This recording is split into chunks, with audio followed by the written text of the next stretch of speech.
Brothers and sisters, pilots and co-pilots, welcome our flock of flyers, our gaggle of gravitational escapists, our entourage of eccentric aerialists, our fleet of flighty philanthropists. Welcome to the Church of the Flying Scientologist. Here, not only do we believe in all that non-religious logic stuff, we believe in logic stuff with airplanes. Some people say if God had meant man or woman to fly, they'd have wings. Here at Church of Flying Scientology, we do! We have wings! We have airplanes! Of course, you have to have the money. Can I get an airman? Airman! An airman! Airman! All right, I've got the good book here. The book of the Scientologist. The pilot out there in, well, wherever he's at. Mr. Hubbard. Scientology, the good book. Let me read the phrases that we were taught to read in the Church of the Flying Scientologists. The words that we are inspired by the great Scientologist, wherever he is now. Our pilots who are just flying, how low don't you go? Thy wings give fun, thy wheels do run on land unless taking off from water. Give them a port at which to land. Forgive them for buzzing as they buy expensive avgas without cussing. Lead them not into restricted airspace, but deliver them from the FAA's mace. For the horsepower, the full fuel tank, and the runway in front of them, airmen. Can I get an airman? Airman! Airman! Airman, Church of the Flying Scientologists! Amen!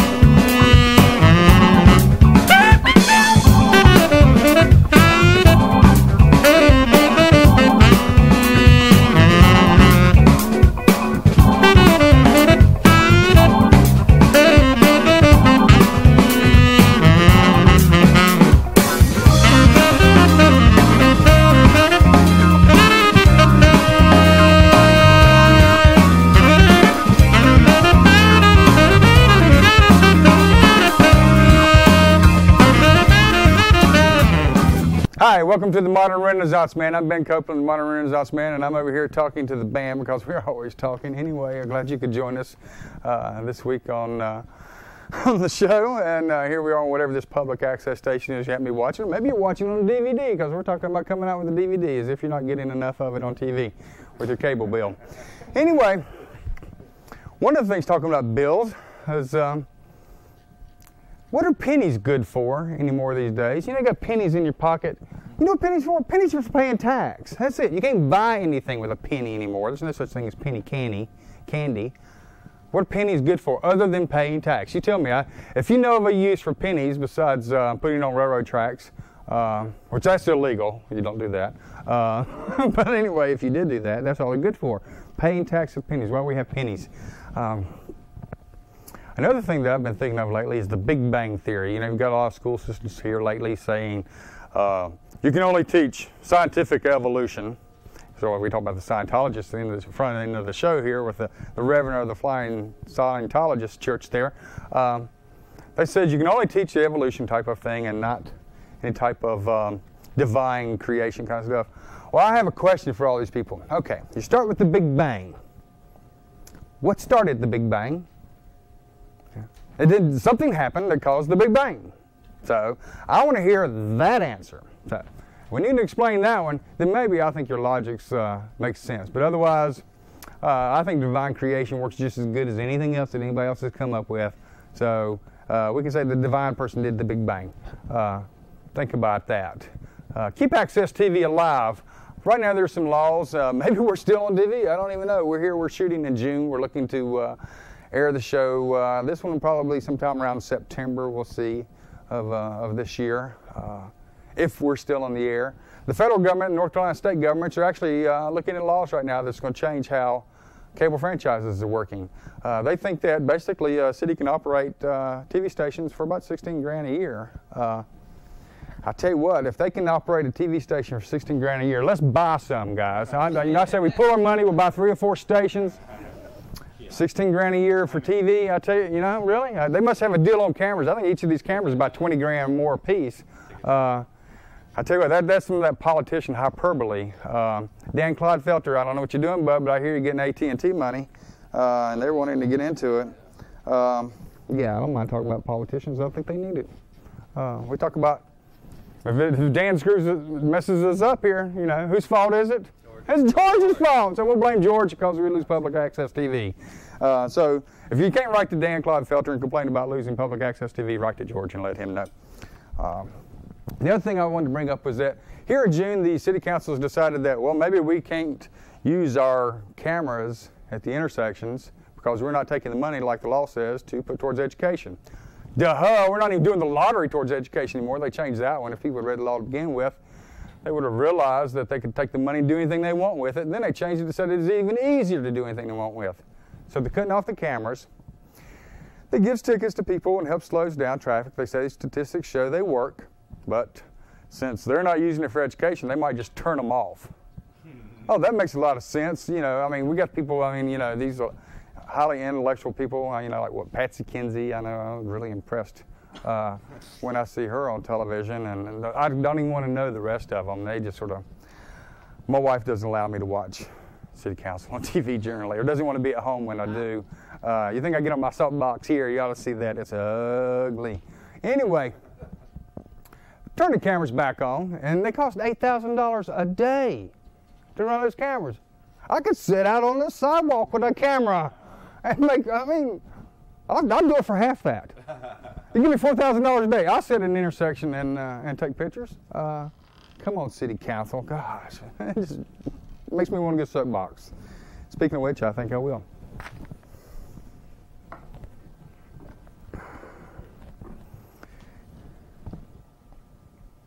What I want to talk to you tonight is a growing threat in our society that I think our politicians are way, way, way behind in addressing. And that's identity theft. I think our business people and our politicians are not doing anything to help the people who are actually the victims of identity theft. I think identity theft should be considered a life-threatening crime for what it does to people.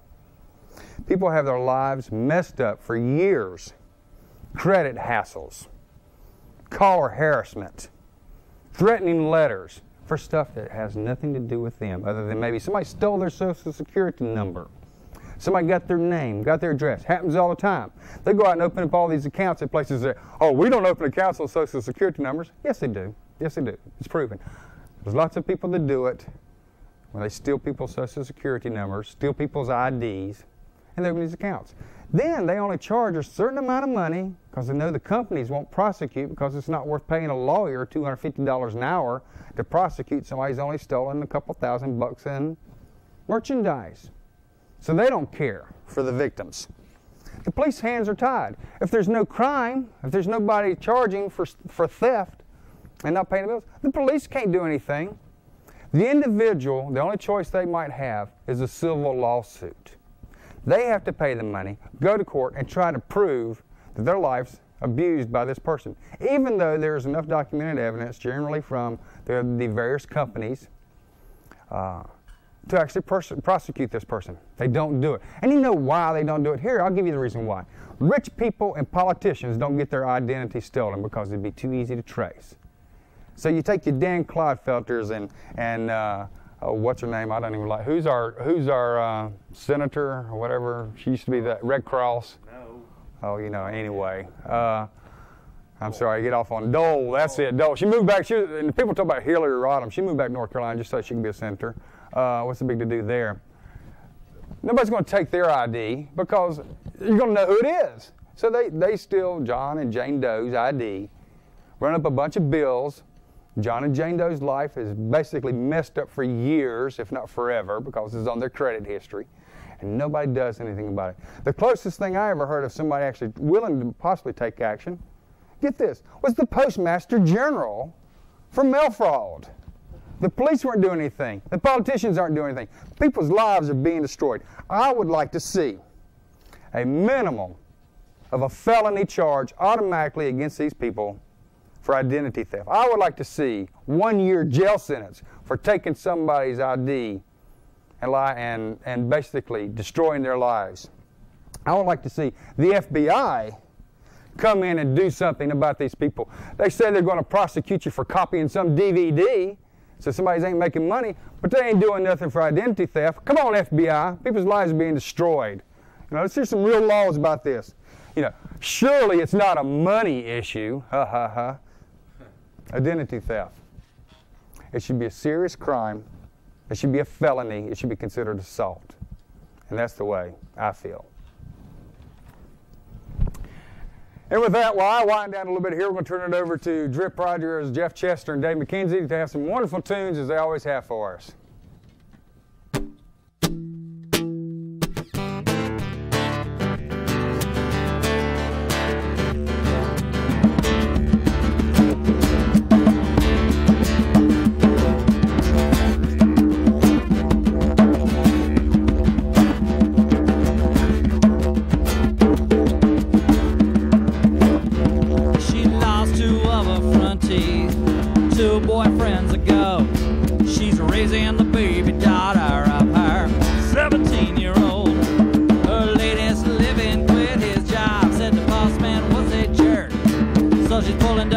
At the Circle K, cause somebody's got to work. And you catch her on a day off, she'll clean your house for cash. But nobody sees a hero, just a worn-out trailer trash.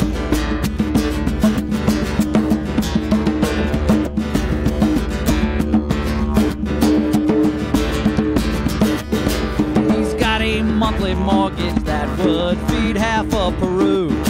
Got an office uptown and one at home, cause there's always work to do. And he knows he better close on every deal that he can grab, cause his wife's plastic surgeon is running him a tab. And every minute, every day, his back's against the wall. But nobody sees a hero, just a guy who's got it all. Yeah.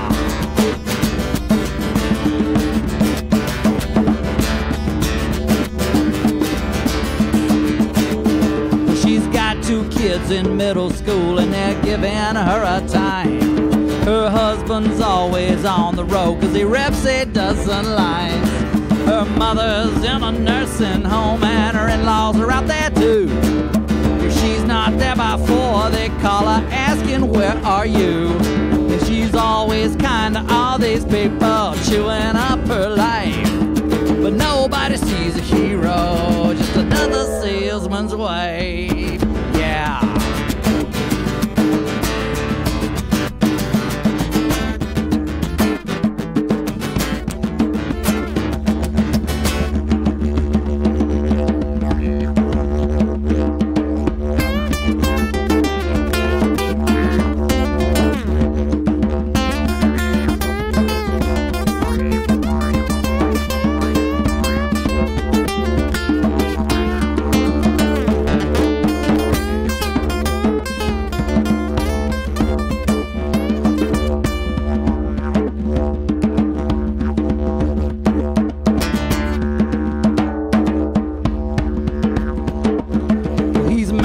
This here grocery store, be 30 years this May.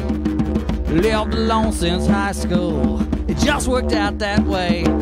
But the lady at the Circle K, she just kicked out her old man. So he's heading on down to the trailer park in his Ford conversion van. Gonna take her and her grandchild to the fish camp Friday night. But nobody sees a hero, just a good guy getting it right.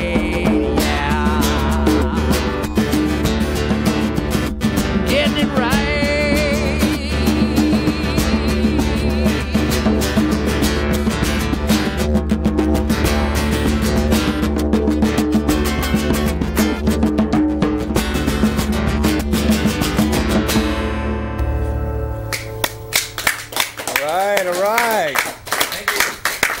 right. You always get it right. Welcome back to the Modern Renaissance Man. If you walked out for some reason, and if you did, we're going to blame George because you should have stayed here and kept watching. Once again, my name's Ben Copeland, Trip Rogers, Jeff Chester, Dave McKenzie. Thanks, guys. Excellent tunes as usual. And if you don't like them, sign on to our website, or my website. They have their own website, mrmtv.org, and you can get their website if you want to send them a note from there. Send us some email. Send me some email, mrm@together.net. And more than likely I'll respond. If you'd like to come down and watch the show, send me a note, say you'd like to. We have the schedule posted, just let me know. We like to RSVP so we can have seats in our tight little studio. We're looking to do a DVD and have the band on there, so that way you can have us for posterity forever and ever. We'll be in your home. They may not like that part. Anyway, email, check out the website. We got a lot of neat stuff coming on here. One thing we didn't do, we'll do it in a minute, is we missed the host cam last show. I got reminded of that. Thanks, guys. They let me know. We invented the host cam here. Don't believe what anybody else says. We had the host cam here first on the Modern Renaissance Man, and we claim now, always will. We did it last year. Regardless of any other late night kind of show stuff you might see, we did it. The other thing that we have, when we know this is original, is we have the roaming host cam, right? We have the roaming host cam, our roaming host cam operator, Kate Copeland. I'm probably gonna piece some of that in with some of the tunes even. So we let her take the camera around, actually while we're doing setup and different things, and catch people doing things that they probably wouldn't want on TV. But you know, hey, who cares? You know, and if they don't like it, blame George. Jeff, I apologize. We don't have a movie again. Rush. I know. So I've got some I need to bring. There's some strange Japanese film once that I saw that it had a good theme going, and I fell asleep at just the appropriate time, like on that kind of film. So that's how you know it's a classic. That's it. That's a good one. So I'll make it up next session. If I fall asleep from it, it's probably going to be a big fan club and a cult classic coming up from it. Anyway, with that, we're doing a short show tonight because we had an interesting start to the show. Hopefully, it was something thought-provoking of the Church of the Flying Scientologist. Well, amen. Airman. That's right. So we came up with the idea that John Travolta and Tom Cruise are Scientologists and they have airplanes. And I want an airplane. And the best I can do is my little fan club, which is about 4 people. So if you'd like to join the fan club, you can do that too. Let them know on the website. They gave me a little stealth fighter. I don't know if you can see that. Can we get anything on that? It's cute. It's hard to, I don't know. I guess I could take it out of the package. It doesn't matter. It doesn't really. Look good in there. I would look good in that, wouldn't I? Flying around the block. Yeah, here we go. A little stealth fighter. There we go. Can you see that mountain flying around? Okay, anyway. Enough of that. I'm thinking about a real airplane, though. Now, we'll put Modern Renaissance. I might call it the Modern Renaissance Woman, though. Because you name planes after women, so I'm Renaissance Woman. So we'll see about that. Anyway, well, enough of this messing around. Last show here, we had AlCrantz. I like AlCrantz. Come on back out here for a few minutes. Al, you still here? Yes, yeah. Al, come on out. I've had that happen before. Everybody complains when you come on. Jeez. Yeah, well, that's right. Just as long as they don't throw stuff at to get you off, we're okay. And one of the reasons that I like having Al here, one reason is that Al's done some local acting. He's a very interesting man. He likes to discuss controversial issues. The first thing I've got to know is that with you being, even though I guess you're not a big Hollywood actor, you've been around smacking. Oh, yeah. What do you think about the Flying Scientologist skit there? I mean, on a scale of 1 to 5, would you give it a 2? With 5 being good. I thought it was 1. Yes. A 4? Waiting for a 4. That works for me. Okay. That works for me. And if I get rated less than that, I'm going to blame George. It's his fault. Oh, yeah. My acting talent is his fault. Anyway, it was fun. Yeah. And we got to do this. We didn't do this last time, Al. What's this? We have to get you. And this is the official roaming. The host cam. And we get everybody, and we come out here and we watch people run. There's the control room, so we get them out there. And hey, I'll even watch this. I'm going to do a zoom to the control room. Cool. Where does it show? It doesn't show think anywhere they're out here. saying no That's the whole back cool there. thing about it. Are they saying no? Yeah, they're waving, running. They'll hide. You know, you got the green room manager over here. She. That's why she got over there. She knew it was coming. She wanted to be in the dark. I know how that works. Half the time, people just you watch them sort of disappear. Yeah, You know, I in can the camera understand people. that. Yeah. Anyway, so it's the host cam. We invented it. Okay. And claim to. I think that's And so yeah, enough of wonderful. that. Yeah. Yeah, it is. Anyway, so we actually showed it on show, so you'll be right there with the band and everybody else. And, Oh, jeez. okay. We try to do things different on occasion on the modern Renaissance man. It's different. Yeah. The idea behind the show was trying to do different stuff. I mean, we've had some project shows. We've had some just some funky stuff. We have with different people, and Really? just look at between the four regulars here. I don't think you get much more different than than us. And if you do, I don't want to meet them. Anyway, what I wanted to go to is a couple different ways. You tell me how you might like to go on this. One Okay. is a little controversial. I mean, not many people are going to go over real well with me with the rewriting of the Lord's Prayer. Some people don't handle that well. So that's one issue we can go to. We can go to some religious stuff. Or we can do some things like a question I had was, you were in Korea War. You said you traveled all around the country and stuff. Yeah. You're talking about going over to Jordan. Yeah. Last time. That's why. What is something else that you haven't done that you want to do? And say first short term. We'll say in the next couple of years, and then say just in general. I don't know. I kind of want to leave it open and see what happens. I never expected to go to Jordan either, so. I guess first thing is to make it back from Jordan. Yeah, I hope I get back all right. Yeah. I only plan on being gone What do you maybe want- a week or two. Over to talking to Scott. Jeff, what do you want to do in the next 12 months you haven't done before? Get this CD finished. Yes. CDs. That's what I'd like to accomplish. Yeah, the band's been belling out on me on occasion here. Every time I turn around, they're like, we're in the studio doing CD work. I see. Yeah, well, but other than that, peace on earth, goodwill toward man. You sound like my wife. That's all she wants for all- Christmas, that's all I peace on want. earth. I'm like, honey, I can get that. Out of the White House will be fine. Yeah, that's one good thing. When you wake up in the morning, you know you can't run again. Right, exactly. Well, Al, what's the wildest thing you've ever done? Get married? That's Yeah. I mean, I met my wife. I proposed to her 17 days later, and about 5 months later, we were married. Wow. That's great. I think Walked in, if I had that, probably the wildest one would be getting married the second time. Yeah, well, I only did it After once. the first one, it was pretty wild to think I would actually try that again. Yeah. I walked in. I've got a whole different. I married my best friend last time though. So I walked that into a works. strange town, saw this little girl with hair down to here, dark hair, and dark eyes, and she was in a choir. And I said, I got to join the choir. So I joined the choir. And she insulted me, and I proposed, and we got married. Had 4 kids. well, I'm trying to tell from my floor director we have 5 minutes or we're out of time. Okay, we got 5 minutes. Okay, They good. just never really know. All right. They mess with me. So what's this about? Who's rewriting the Lord's Prayer? I mean, they reword it, but you're talking about rewriting it? No, well, I didn't rewrite. I just reword. embellished on some of I that. don't get all uptight about things like that. Well, that's good. You know, I am a believer. You know, I believe in God, and I believe that Jesus is sent by God and all that. But, you know, for instance, like how he got here or anything, I don't care. I figure I'll leave it up to him if he did it. It's okay with me. So, and then rewording things and stuff like that, that just doesn't get to me. Well, I heard there may be an opening at the Church of the Flying Scientologist for an associate pastor. Would you? Well, no, I think I'd rather be a lay person that causes trouble. That's what I like to Don't do. lay in front of my airplane. Yeah. So, Yeah. from here we're going to Jordan. We're going to do some playing. Yes, we're going to Jordan. Now, tell me about Japan. You said you were there. What was? Well, I what was there. that I was like? there in 1952. I think it wasn't really, you know, it was still a lot of. Everybody raise your hands who was alive in 1952. Oh, shut up! Jeez. Finally, I can lower my hand. Oh, you're kidding. Yeah, I'm He's kidding. I just eat right and try to take care of myself. Yeah.